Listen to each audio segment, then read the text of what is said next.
ये आकाशवाणी गोरखपुर है। अब आप वेद प्रकाश पाठक से क्षेत्रीय समाचार सुनिए। प्रदेश विधानमंडल का बजट सत्र कल से शुरू हो रहा है। मुख्यमंत्री योगी आदित्यनाथ ने बजट सत्र से पूर्व आज सर्वदलीय बैठक बुलाई। लखनऊ के विधान भवन में आयोजित सर्वदलीय बैठक में सभी दलों के विधायक दल के नेता उपस्थित रहे। बैठक में विधानसभा अध्यक्ष सतीश महाना, विधान परिषद के सभापति कुंवर मानवेंद्र सिंह, संसदीय कार्य मंत्री सुरेश खन्ना और समाजवादी पार्टी के प्रतिनिधि के तौर पर कौशाम्बी के मंझनपुर से विधायक इंद्रजीत सरोज शामिल हुए। मुख्यमंत्री ने बजट सत्र के शांतिपूर्ण संचालन के लिए सभी दलों से सहयोग मांगा। बजट सत्र की शुरुआत कल राज्यपाल आनंदीबेन पटेल के अभिभाषण से होगी।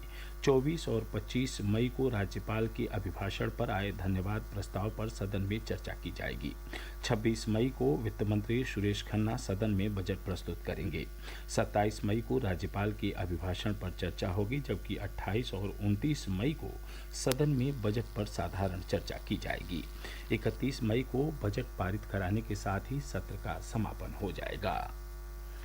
प्रदेश में आज से पेट्रोल की कीमत ₹9.5 प्रति लीटर और डीजल की कीमत ₹7 प्रति लीटर कम हो गई है। केंद्र सरकार ने कल पेट्रोल पर उत्पाद शुल्क में कटौती की घोषणा की थी। इसके साथ ही प्रधानमंत्री उज्ज्वला योजना के अंतर्गत 9 करोड़ से अधिक लाभार्थियों को प्रतिवर्ष 12 सिलेंडर तक ₹200 प्रति सिलेंडर की सब्सिडी देने की भी घोषणा की गई थी। प्रधानमंत्री नरेंद्र मोदी ने कहा है कि पेट्रोल और डीजल की कीमतों में कमी किए जाने के फैसले का विभिन्न क्षेत्रों पर सकारात्मक असर पड़ेगा।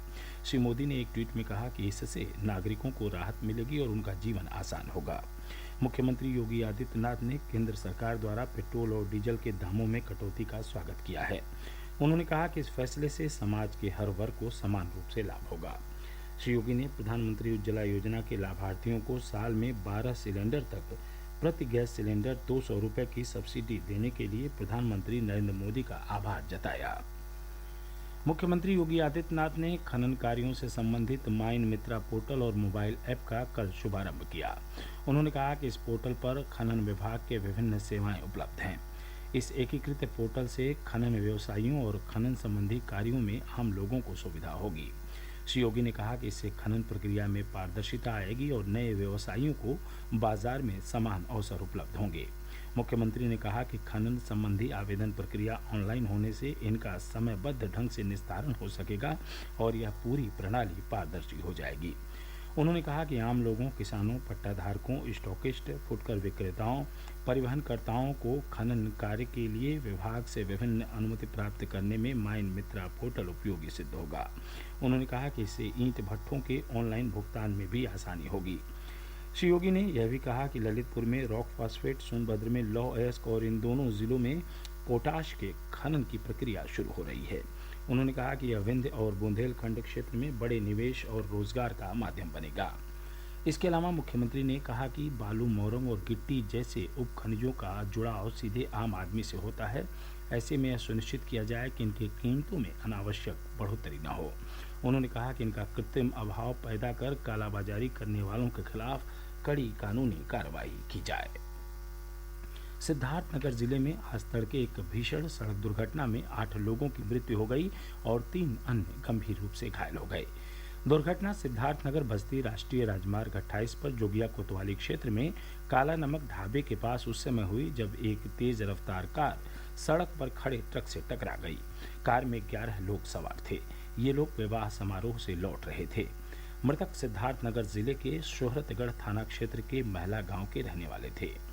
प्रधानमंत्री नरेंद्र मोदी और मुख्यमंत्री योगी आदित्यनाथ ने दुर्घटना में लोगों की मृत्यु पर गहरा दुख व्यक्त किया है। श्री मोदी ने पीड़ितों के लिए प्रधानमंत्री राष्ट्रीय राहत कोष से अनुग्रह राशि की घोषणा की है।